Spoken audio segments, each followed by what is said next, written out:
Namaste, and welcome back to the Hindu Parenting Podcast.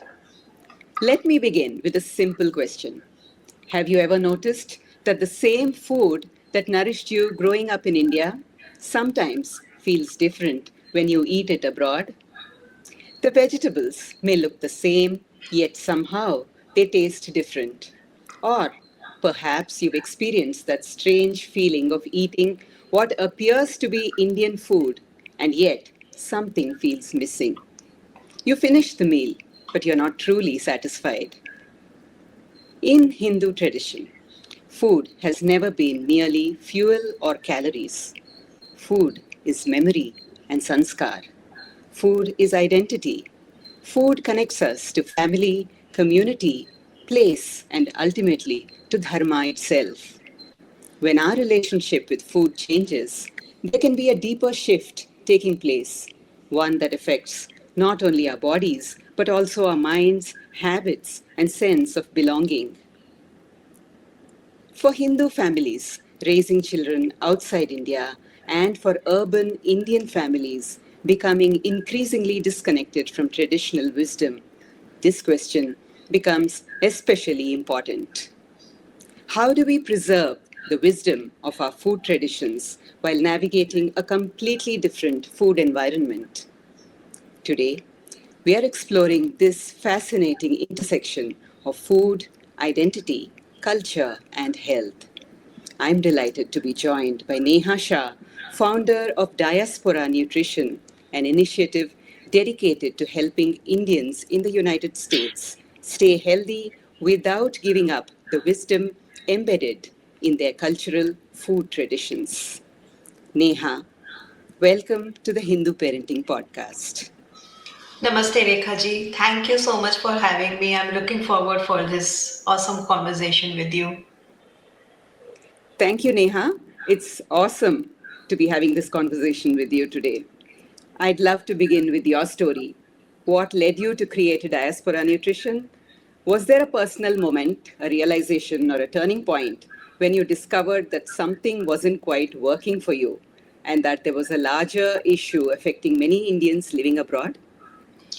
Definitely, this is such a great question, first of all, because my own body gave me the answer. I grew up eating my mama's food and felt great. And I remember she used to always make fresh foods, hot and warm, with all the love, even when she shopped for the vegetables and fruits or any anaj that she's bringing inside home. She used to think a lot about it. But when I came to USA, I started eating healthy the American way. Like you can talk about salads, protein bars, low fat yogurt. But I felt worse. I became bloated, I was tired all the time and disconnected from my own body. So I went back. I went back to eating dal chawal, my Gujarati cuisine favorite dal dhokri with some khichdi, with lots of ghee on the bhakri, and everything changed. That personal experience became my mission because I realized that the Indian diaspora in the US was making the same trade, abandoning what's worked for what was marketed here, because whenever we go online and search for the healthy weight loss tips or just to have a good diet for a healthy life, the solutions that we have been provided is entirely alien. They tell us to have kale, they tell us to have oats, then they tell us to have quinoa. None of these fit to our cuisine, and that brings on the question, is our traditional diet so bad? So yeah, then it became my mission, let me just study the nutrition. Let me go back to my own roots and see where is the gap and how can I help the diaspora in the America. Yeah, that's fascinating. I think these questions occur to a lot of people, but what's important is that you took the trouble to research and to do something about it. It's the action that counts at the end of the day. That's great. So, one phrase I've heard you use often, and that caught my attention. You said it's not your willpower, it's the foreign food environment your Indian genes landed in. I thought, that's such a powerful way of saying things that catches the attention of people. Can you explain what actually changes when someone moves from India to a place like the United States? Yes, definitely. In fact, it is documented also. There is this phenomenon called the immigrant paradox when we talk about it. So, what is immigrant paradox? So, most of the immigrants, when they land, they are healthier than the Americans born here. But after a few years of staying longer, their health index starts matching the American population. So now they are having more heart diseases, they are having more diabetes, they are having more gut issues over the period of time. Now, why does this happen? Right? So that paradox is like going away. So why is this happening? Is because first we try to fit in to the American society. How do we fit in is by adopting the standard American diet. Now, the standard American diet is actually, you know, 50%, more than 50% of standard American diet relies on ultra processed food system. So now, more than half of the daily calories that we eat, even at home, comprises of ultra processed packaged foods. So our gut microbiome takes a hit. As soon as we land to the foreign landscape, our gut microbiome loses all the beneficial bacteria up to 40%. Now imagine the milk, the rice, and the ghee that we grew up on and was digesting very well back in India. We are having trouble digesting it in the US. Now, people they don't know that this is happening because here is talking about it. How to navigate the corrupted USA food system, and that's where the knowledge is lacking. Second point is also there is a gap in the healthcare system. People from traditional wisdom, they have their own thinking about the diet, how their food works, and how their body works, right? But that language and that science is very different from the biomedical model of the practitioners that they are taught in the US. Now, the lack of that information where they are not aware of what are the traditional practices, what are their beliefs, it affects our health. It affects how we are taken care of in the hospitals or in front of the nutritionist or the dietitians. And that ignorance cost us in our health. Yeah, food is not just what you eat. In Hindu thought, food is it has guna, it affects the mind and the consciousness. Do you think modern nutrition misses this dimension? I also had another point that you raised, and I found that really fascinating. It's you said that the diversity found within a traditional Indian thali mirrors something deeper about Sanatana Dharma itself, a worldview that embraces diversity, balance, and coexistence rather than uniformity. Could you just expand on that today? Absolutely. So, you know what? When we are told to have a balanced plate, so the Western view comes from their own thought process, right? That there should be a uniformity in God. There is one thing. There is only black and white. You will either go in hell or heaven, right? So that's how they also make up their plate. That half of this should be veggies, one by fourth should be protein, and one by fourth should be carbs, and that's it. That's the distinction. But when you see our Indian thali, we have so many components, just like our society. We have so many gods to praise or to worship, and we have so many ways to reach to one goal, right? That is to go and raise our consciousness and then lean into the Brahman. That is our Indian thali. That there is like sabzi, there is dal, there is chutney, and every of the elements in our Indian thali plays a role.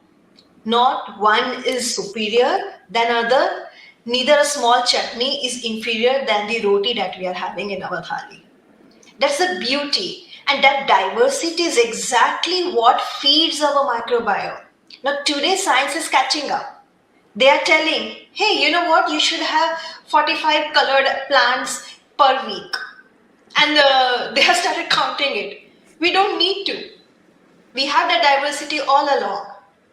Different diversity of foods feed different bacteria in your gut microbiome.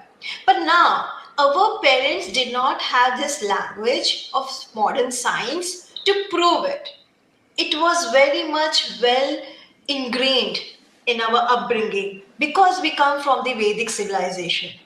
And that knowledge has been passed on through oral traditions. It's only the limited understanding of English that it has started, uncovering the layers of the Sanskrit. And that's the beauty of our Indian thali, that everything is there in one plate. There is no one right way or the wrong way.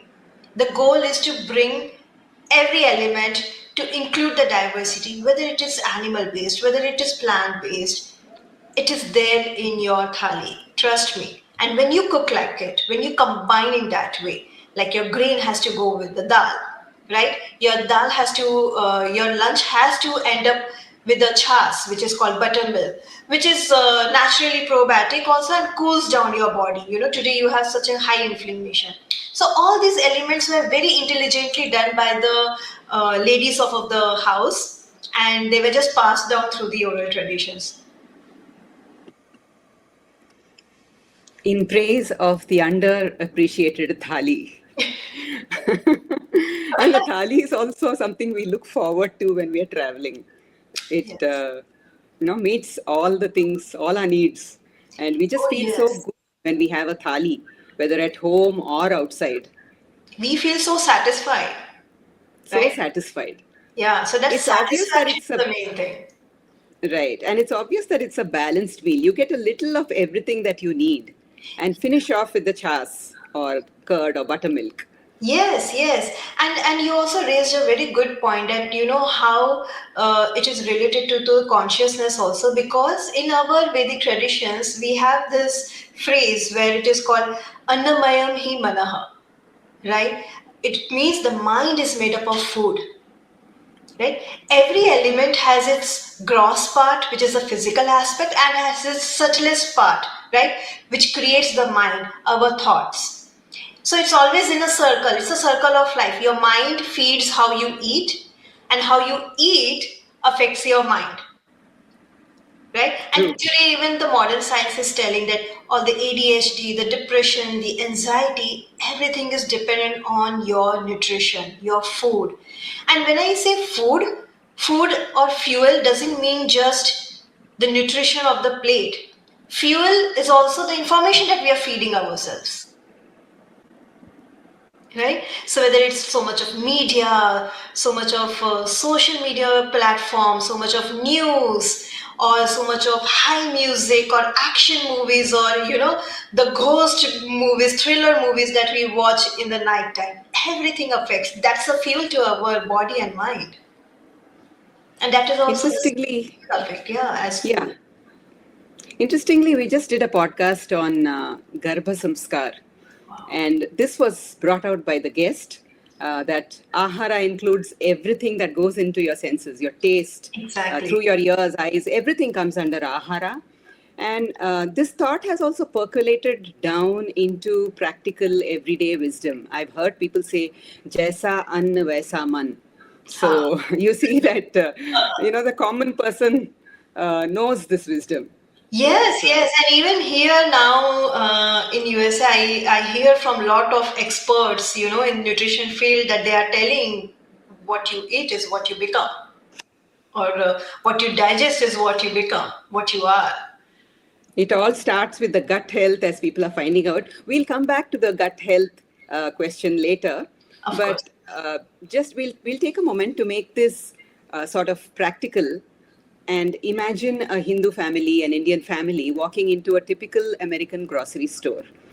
What do things, or rather, where do things usually start going wrong? Because there are so many terms floating around today. They read on the packaging, they read about homogenized foods, heritage varieties, seed oils, um, a lot of ultra processed foods. Could you help us understand what these mean and what parents should pay attention to, especially when selecting foods for the whole family? Absolutely. You know what? Immigrants are very innocent people, right? Because, yeah, I would like to tell this. It's not our fault at all if we are choosing, unhealthy variety of food, because that's the just basic grocery. The problem here is the USA food market is very corrupted and there is no policies to check. So when we Indian family go to the grocery market, I would like to start with four things to literally focus on.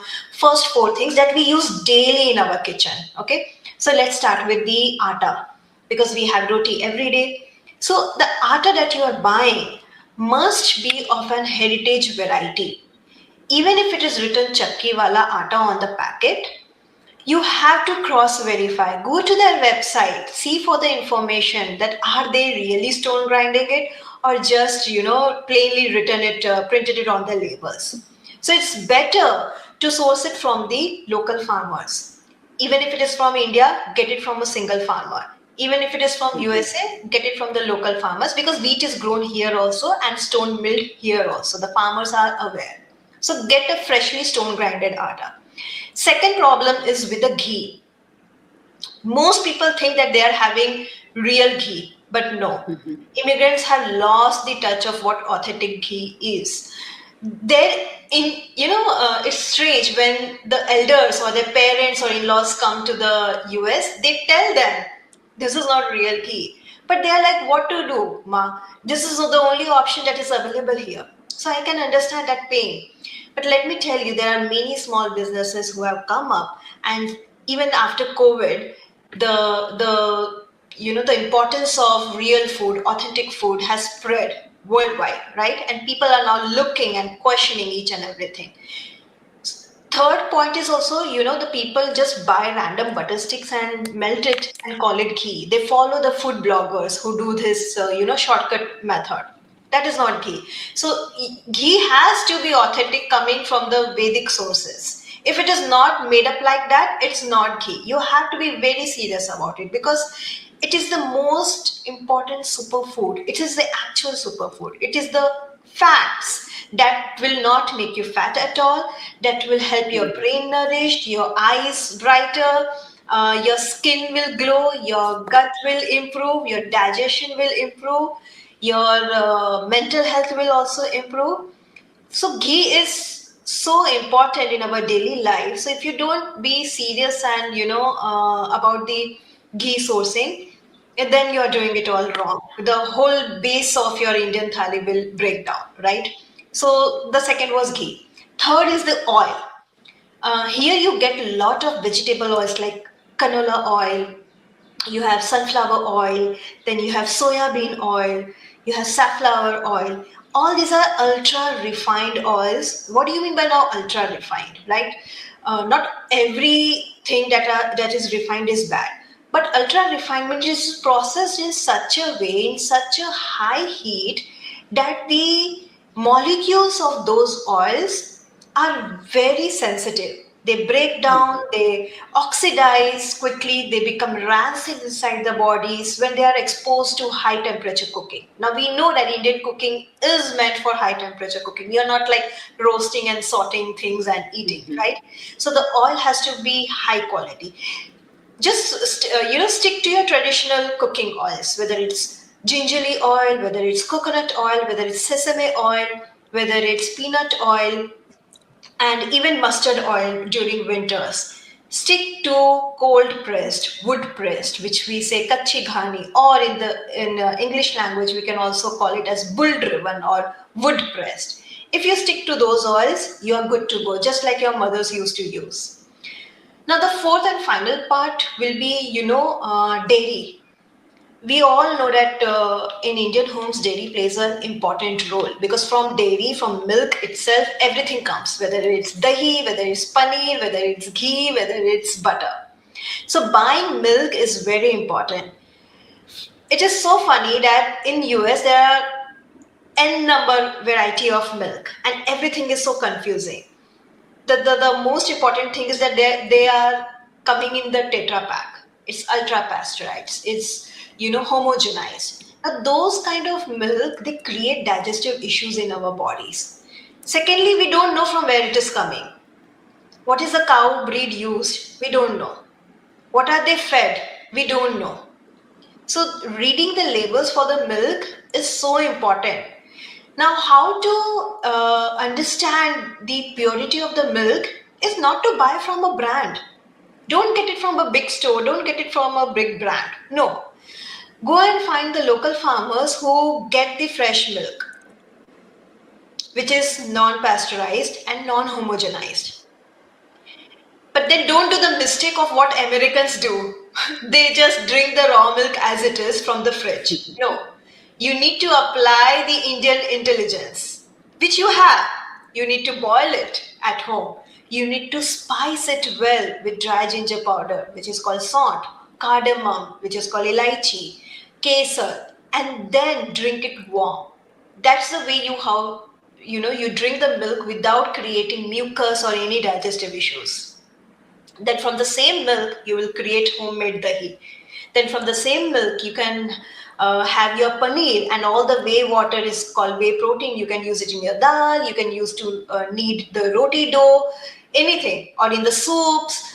So that's how you get all the essential micro and macronutrients also. Then from the same milk you can ferment it and make butter. From the cultured butter you can have then ghee.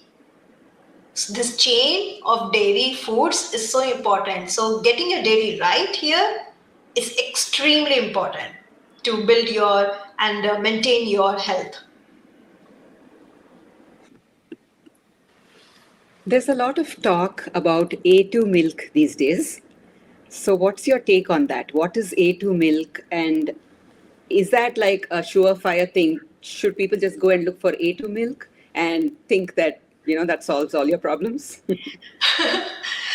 Actually, no. So, people's mind, it just gets stuck reading A2 milk, the label on the carton. No, you have to go beyond it.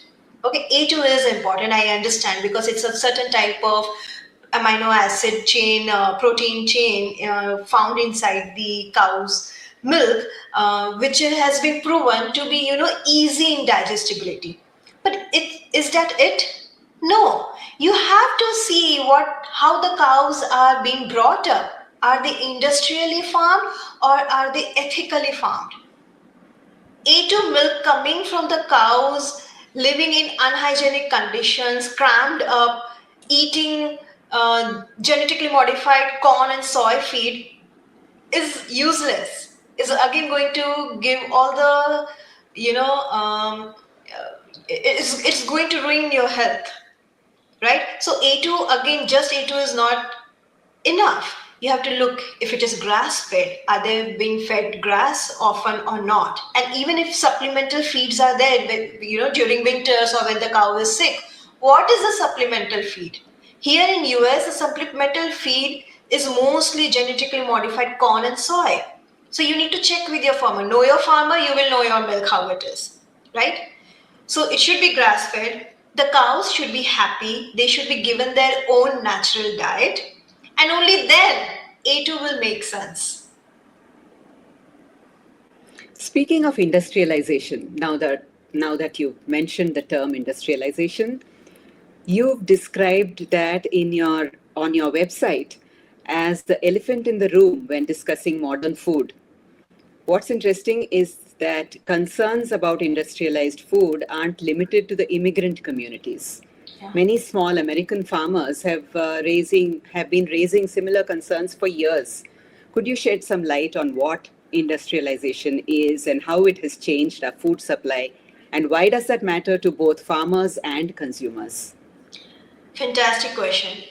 Today at present, more than 82% of the USA grocery system comprises of ultra processed industrialized food. Now imagine to grocery shop from the 82% of ultra processed food system, right? Now, what do you mean by ultra processed? Now, people, they just give this nuanced argument that, what, everything is processed. I understand. But the level of processing a food that is processed, or the level of processing is should be such a way that it is edible and its nutrient matrix has been improved. That processing we are okay with.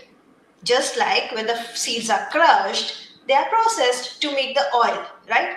But how the temperature, the machinery used, all these aspects will determine whether it is industrialized or not. Now, the industrialization, what it does, it just takes out the natural composition of the food and will introduce some alien ingredients to, I would say, to cover the gap. So, say, suppose milk. Now, milk is ultra high temperature pasteurized, due to which many of the vitamin D, calcium is lost in the process. Now, what will the industrialized milk do? They will add synthetic vitamin D and calcium. And then in the ingredients, if you look into the ingredients of a milk carton, that there will be written milk, comma, vitamin D, comma, calcium. But those synthetic vitamins and minerals doesn't work the same way as it was originally present in the whole food. Second, there are a lot of packet food dependency. Again, everything is manufactured in industries, not grown in agricultural lands. Right? So you're covered with packaged breads, sodas, sauces, tortillas, all these things, protein bars. Now, every manufactured product comes with some preservatives, with some artificial colors, with some isolated food component, which has, not enough backing that they don't do any harm to your body. Now you would argue, okay, it's just in, like 1% or 2%. But can you imagine so many products are there if you just keep eating, and that 2% from every food product is actually having the cumulative effort, right? Now there is a cumulative effect. You won't even know in your 80-20% of your diet where has that industrial version, crossed that 20% already. Because as I said before, 82% of the USA grocery system is classified as ultra processed. So how are you going to maintain that balance? It's very tough. So my simple solution is to just stick to agricultural foods like dal, chawal, atta, ghee, oil, vegetables, fruits. This is enough to keep you healthy. Now, coming to your point that the USA farmers are also struggling the same. Since last 50 years, the number of farmers in US have decreased a lot because the industrial brands are buying them, and then they, force them to grow or process the food in such a way that the brand gets the profit, not the farmers. So even the farmers are fighting against the system, right? They want their own right. They want their own share. They care for Mother Nature. They care for Mother Earth, right? And they know how to do the farming right, how to feed them right. But if the government and the policies are not supporting them, then it's up to us, the consumer, to vote with the dollars and create that demand. I was surprised to hear Ayurvedic doctors talk about avoiding bread because I think the principle is that bread seems to have a lot of additives, and we never really think about that. We are used to thinking of bread as a sort of health food. So these days it feels like everyone is talking about gut health. That term has become a buzzword, it's everywhere. And I think you did a great job of telling us what families can actually focus on. Some simple food practices that Indian families can adopt to support long term health of the family. So let's talk about children specifically. Many parents struggle to get their children to embrace traditional Indian foods. And I would say that's not necessarily only in the US. I've seen children here in India also uh, preferring pizza, cola, increasingly in urban India. This is what children like to eat instead of khichdi, donuts instead of barfi, fries instead of vada. So this can become a source of frustration for grandparents and parents.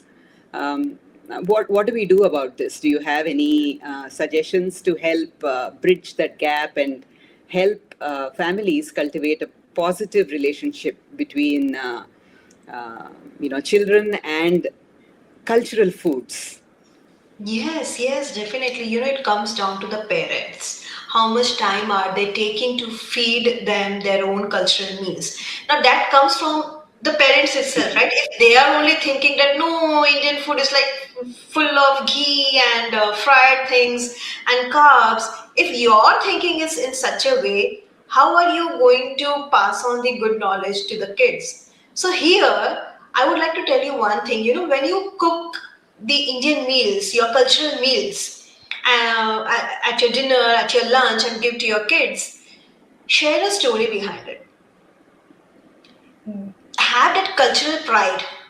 So, when say suppose you are adding jeera in the tadka, tell them how Romans used to buy spices from Indian markets and in exchange of gold. It was that valuable, right? So when you share those stories and have that cultural pride, kids will learn and eat with full heart.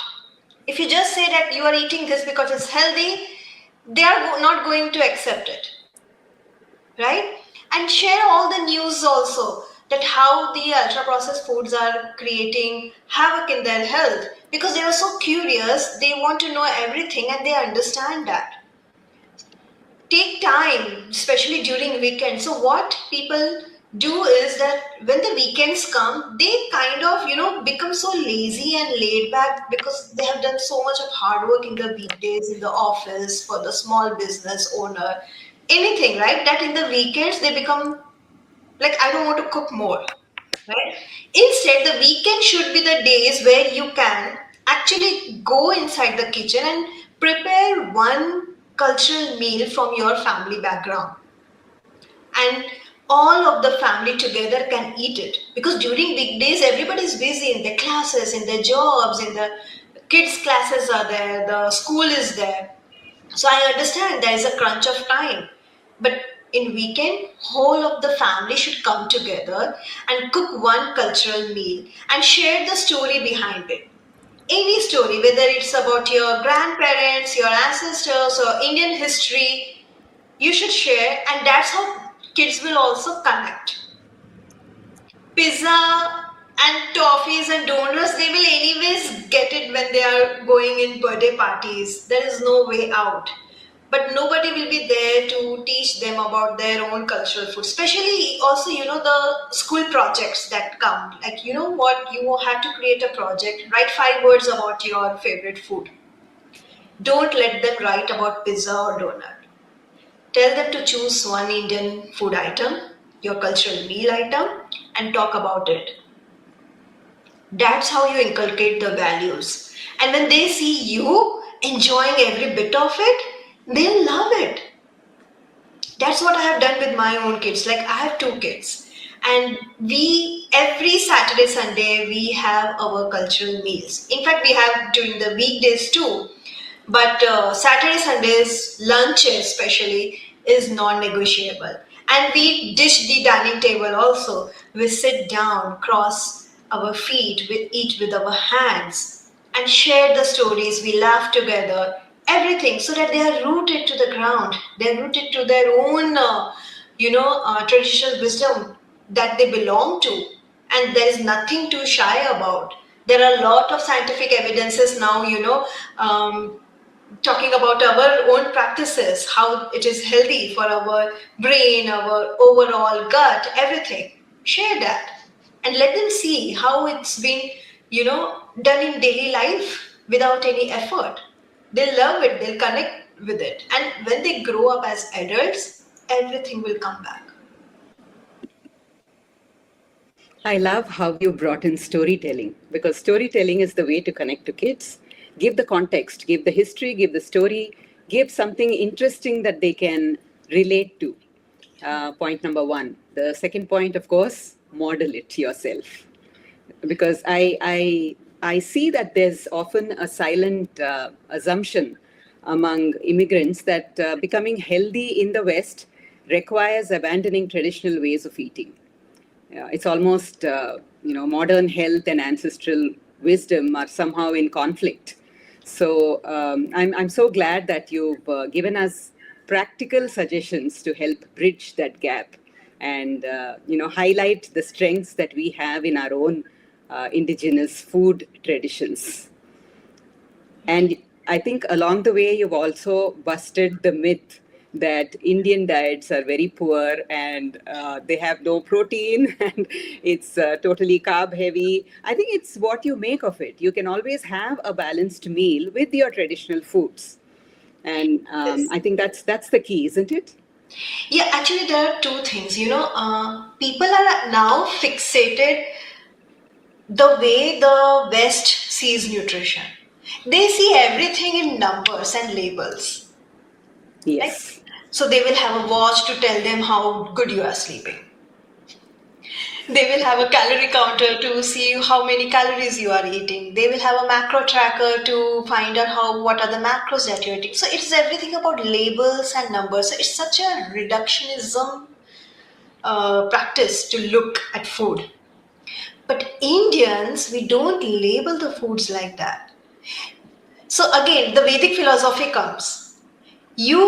So the West tells you to, give your intelligence to the outer factors, Mhm. right?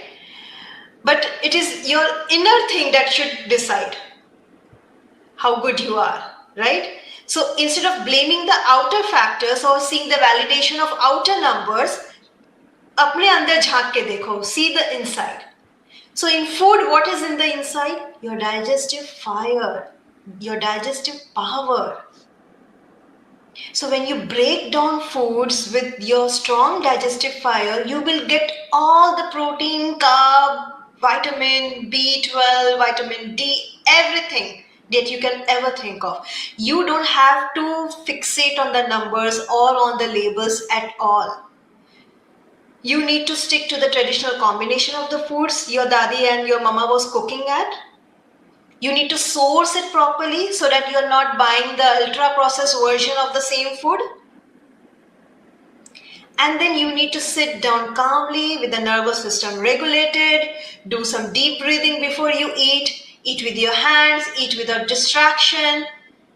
All the food will be break down by your digestive fire, the Agni, the sacred Agni, to do its job.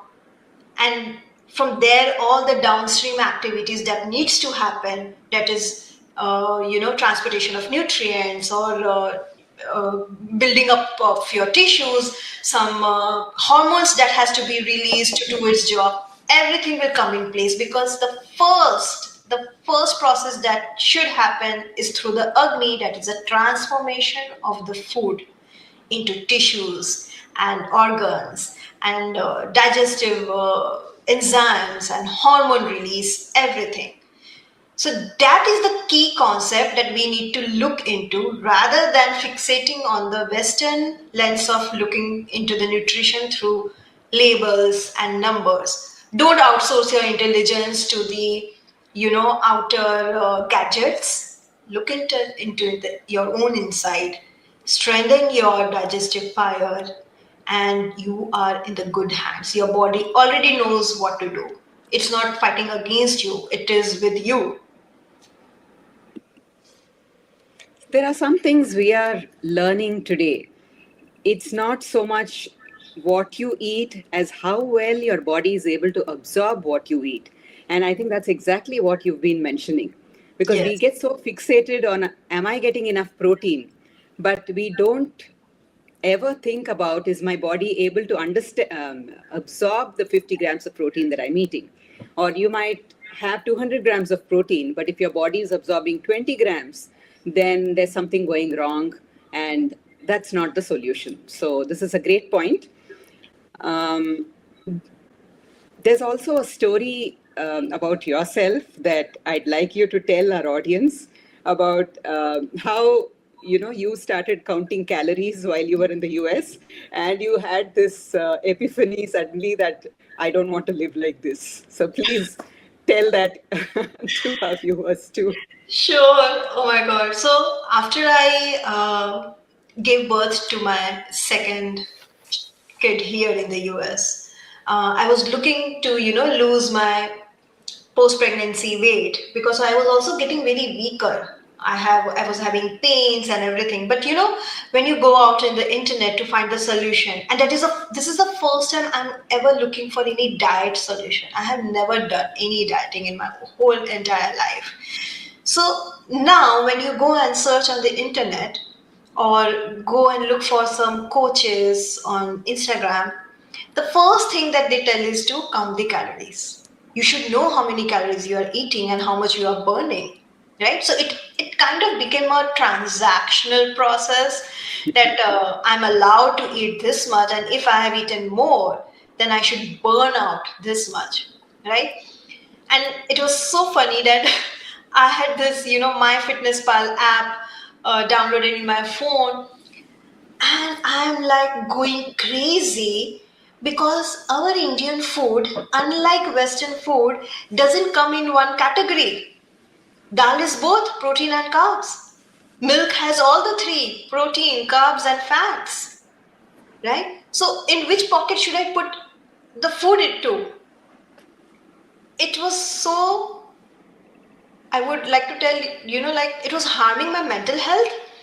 And I also saw my elder kid standing beside me, sitting, either she's standing beside me or she's sitting on the kitchen platform and looking her mother frantically, counting every calories, tracking, like there's always a phone beside me, there is a food weighing machine to see that, okay, what does the 50 gram of atta look like? And then, dig it into the app and say that, okay, how many calories are there?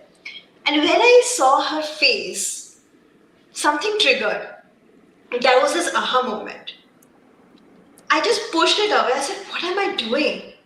Am I supposed to eat like this? Am I supposed to teach my kids this? Because kids don't learn when we speak and they listen. No, they learn by just observing. So, is this a food relationship that I want to build? I want to pass on to my kids? I said, no, enough is enough. I can't eat this way. And I started remembering my childhood days, how my mother used to feed all of the four kids without counting anything. And we all were healthy. We did not have any hormonal issues. Like, we are three daughters. We did not have any hormonal issues, any period problems. My mother did not have any menopausal symptoms. It was all smooth. So what is that we don't know about? Why are we falling for calories and everything? Because our source of knowledge is also wrong. Mm-hmm. Here I should tell this point. We are looking for our solution from the people who don't understand our culture, who don't understand our history. They are still colonial nutrition science available. And we are okay to take the solution from them. So that's when I thought that, you know what, I need to learn nutrition. And I will go and learn nutrition where they don't talk anything about calories or macros. Otherwise, I'll just break my computer screen then and there. Well, it's so nice that in some ways you've had that, I think, heartbreaking moment of standing there and your daughter watching you count those calories, because otherwise you wouldn't be doing what you're doing today. Definitely. I'm just wondering if there is some kind of an underrated superfood from our cultural tradition something that is easy to make, nutritious, practical, if you just have those 15 minutes, as many families I know have these days. So, is there anything that can quickly put together in the instant pot that would actually make it a sort of complete meal for people to have quickly? Definitely, there are so many things.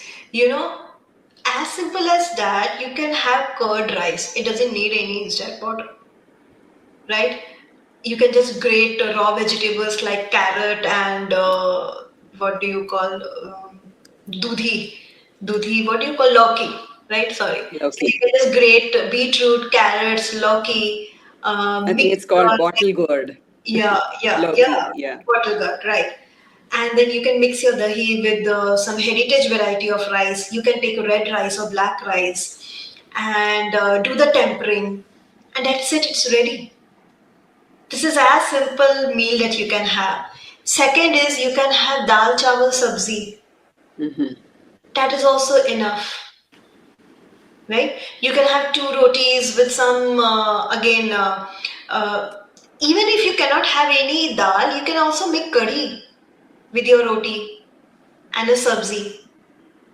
All these things can be made easily under 20 to 30 minutes. It's so Great. easy What and it's so simple. you mentioned the rice varieties, and we get stuck on either Sona Masuri or Basmati. And so, is that fine, or do you recommend any other sort of rice? No, there are so many, stick to your own traditional variety from where you are, like what state do you belong to, right? So what is the local variety of rice? There are thousands of local variety of rice available. And we are only stick to two. Why? So there is Sona Masuri, there is Ambe Mohar, there is Hmm. Idli rice, there is this Rakta Shaili, which is called red rice. This there is called emperor rice, which is called black rice. Now, black rice of southern region is different from the black rice that you find in the Sikkim northeast region, right? So just stick to your local thing. And the immigrants who are in the US, they can get any one variety of each rice. So white rice, which one do you want to have? Sona Masuri is great. In red rice, have one rice. From black rice, have one variety of rice. And stick to these three rice, and you can always rotate it. So this is how That's simple that great. you can, implement it, and it's so delicious, aromatic. While you cook rice, put some bay leaf or kalonji seeds, and Hmm. that will also balance your blood sugars from the rice itself. So, Fantastic. We've yeah, had some really great tips coming in from you. One thing I often hear, um, people tell me that, I mean, one of the few times that I've had conversations about food with people, which doesn't happen often, but I've noticed that it seems like paying any attention to food seems very overwhelming to people today. And they worry that it requires too much time, too much effort, and too much money. You know, sometimes it's very expensive to source the kind of foods, the organic or the kind of heritage foods that you should ideally be having. So, in your experience working with clients, how true is that? What have you observed when families begin making these small intentional changes to diet? Because the question, I mean, I know there's a lot of inertia in people. So once they see the benefit, I think, of making even that small change, I think they fall in line much easier. So, what have you experienced with your clients? yeah. So there are two things. The first, I will come with the first part that you said that they are scared of, spending time in the kitchen, and having good food means is equally proportional to more time in the kitchen. So let me tell from where this mindset is coming is because they are running on their nervous system is not regulated, and they are running on high cortisols. That is where the worry is coming from. You are always on the go, you're always hustling, you want to make more money, you want to do great job and play a pivotal role in your job, in your career. So there is always go, go, go, do, right? And that nervous system dysregulation is creating the fear of spending some time in the kitchen, basic time in the kitchen to prepare good food. So, the first thing actually I help with my clients is to help regulate the nervous system. And how do I do that? They have to feel safe in their own body, right? So, how do I do that? Is I tell them to slow down. I tell them to first wake up, even half an hour early in the morning. Do some oil massage, abhyanga, because grounding helps to relax your nervous system. Do some alternate nose breathing, pranayama, that also helps you to relax. If you don't have time in the morning, no problem. Let's start with the night. Do some pada abhyanga. So you do feet oil massages, right? You do some basic yogic stretches just before sleep when your food has been digested well. I tell them to have early dinners. Even though whatever they are eating, don't change any food. Just have early dinners. Then after 2 hours of digestion, do some basic stretching exercise. Either go in the moonlight and walk and do some breathing exercise. Then like Shitalam Pranayam, which will just calm down the nervous system, and that helps to that just calm down. Now when I tell them to what, you have to spend 30 minutes in the morning for the fresh food and 30 minutes in the evening for the fresh dinners, they implement that, because now they are not going all around the place, right? The nervous system is starting to regulate. And people are not, they're not bekuf, they are smart. They want to eat good. They want to feel good. They just don't want to earn well now. They also want to feel good in their own bodies because they have seen what kind of impact their body is going through, like early aging and dull skin and everything, and they're not liking anything about it. So people do really want solutions, right? So when I tell them now, okay, fine, now you need to start sourcing properly, and I understand the grocery cost will be a little bit higher, but then again, everything is in the mindset. Now tell me, after all these wars going here and there, the oil prices have gone up. Have people stopped traveling? No. No? They are going in their own personal cars. They are going out in the vacation, right? And Yes. so now automatically all the budget has been fit. So similarly, you just give one food swap, just one. And when you see the quality of it and how you feel, how digestion is good, you will not want to go back to that refined version of the same food. You won't. And that gives them Right. the motivation to do another swap. And then that gives them that awareness where I'm spending extra in unnecessary things, save the money there to actually spend it in on high quality grocery. So now they are not going into big brand grocery shops and spending endlessly. No, they have the list, they have the prioritization done correct, and that's how they save money. And you will find out, Rekha ji, they say now we are not going and throwing out $500 in the Costco stores like before, which was not serving them at all. They are more I'm so conscious. glad you mentioned Costco because I think everything starts with Costco. Because The food, the initially, yeah, quantities. we want everything cheaper, we want more quantity in less money, right? But when you understand that it's not, you know, treating your body well, it's not, it's just creating nostalgia that, okay, यहाँ पे भी चावल मिलता है, South Asian representation, and no, we don't just want Ghee, that. ghee also. You get ghee, butter.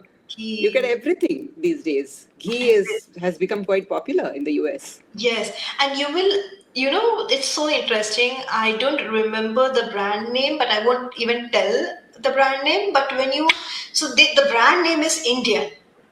And when you look into their distributors or the company who is owning them, it's someone who is sitting in Dubai. I see. Yeah. So the Dubai people then they take the distributors from India and create this export, business in the US. So where is this transparency of which farmer did you go to, Mhm. right? there is no transparency at all in the supply chain system. So yeah, I just wanted to put this out that even though there is an Sure. Indian name, you need to know who owns it. Does Oda Seriously. know your culture, anything about it? Right. So what you see may not be what you get. That's a great Absolutely. point. I think it makes sense to invest your time into knowing the sources of your food. It's Yes. very important to Similar do that. way where your parents did so much of hard work in filtering down which college should my kid go to. Do you remember those times how nitty gritty, small questions they used to ask? What are the teachers? How are the faculty? What is the amenities inside the college? Will they get the job placement better or not? Right? So the college which will give guaranteed job placement is more costlier in fees, right? But they did Yeah. prioritize that. And today we are way more richer than them. We are earning more money. We are sitting in all five AC rooms house. We are having Tesla. And you're telling me you can't afford high quality grocery? I'm so glad you brought this up because it's the intent and it's the priorities that we set for ourselves. We do put in a lot of thought into which stock to buy, which vacation to go on, which school. Hopefully, we are putting thought into which school to send our children to. Right. But equally, if not more important, I think this comes first actually. What are you putting into your body as food? And That is your primary dharma actually. makes And then sense. comes We any should other, do that. right? Yeah. Because to So do tell, our dharma is right to put your body into, make your body that resilient and strong and intelligent. That's our primary dharma. beautiful. Can you tell our audience how to reach you? What Yeah. what do you do for people? How can they reach out to you to get specific kinds of advice? I think you do take clients and you have a website, so uh, Yes. please spend a couple of minutes letting our listeners know how they can reach you and what you can do for them. Definitely. So I have my website www.diasporanutrition.com. You can also find me on Instagram with the handle name Diaspora Nutrition. You can directly send me a message with any of your issues that you're looking for. The services that I provide is two. One is my all mapped India to USA healthy sourcing atlas, where I list down all the food categories and all the buying links, all the farmers, vendors available in USA so that you can have high quality food. Second is working with me on one-on-one basis with personalization, diet guidance, and nutrition and lifestyle guidance. So if you're looking for more in-depth help, you can always send me a message, and from there we can go forward how to work together. As we come to the end of our conversation, I'd like to ask you a broader question. If you could share one message with Hindu families and young adults living abroad, any insight about food, identity, living a rooted life, or just anything which is not even related to food, but some message that you'd like to convey to both parents and to young Hindu adults, um, what would it be?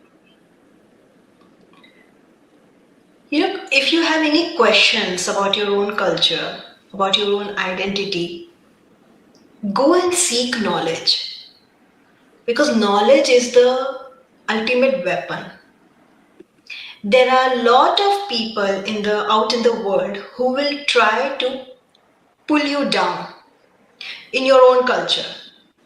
So be armed with the right knowledge. Get the knowledge from your own cultural people and not from the white people book, because they will bring the colonial aspect into it.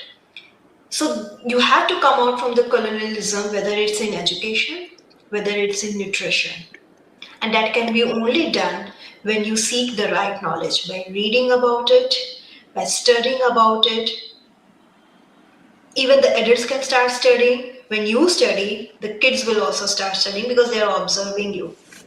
With the right knowledge, you can counteract with the right argument and practice your roots, because let me tell you, all the people in the west, they don't have their any own culture. So what do? Even you can see in the scientific background also, USA doesn't have their own culture because everything was wiped off, right? So what do they do studies on? They will go and study Mediterranean diet. They will go and study traditional Chinese medicine. They will go and study Ayurveda and yoga. They will go and study blue zones because they don't have anything of their own. So be proud of the civilizational wisdom that we already have. Because modern science is only catching what we knew all these years through. So be proud of your ancestors who have still made that attempt to save our civilizational history, carry it forward with pride.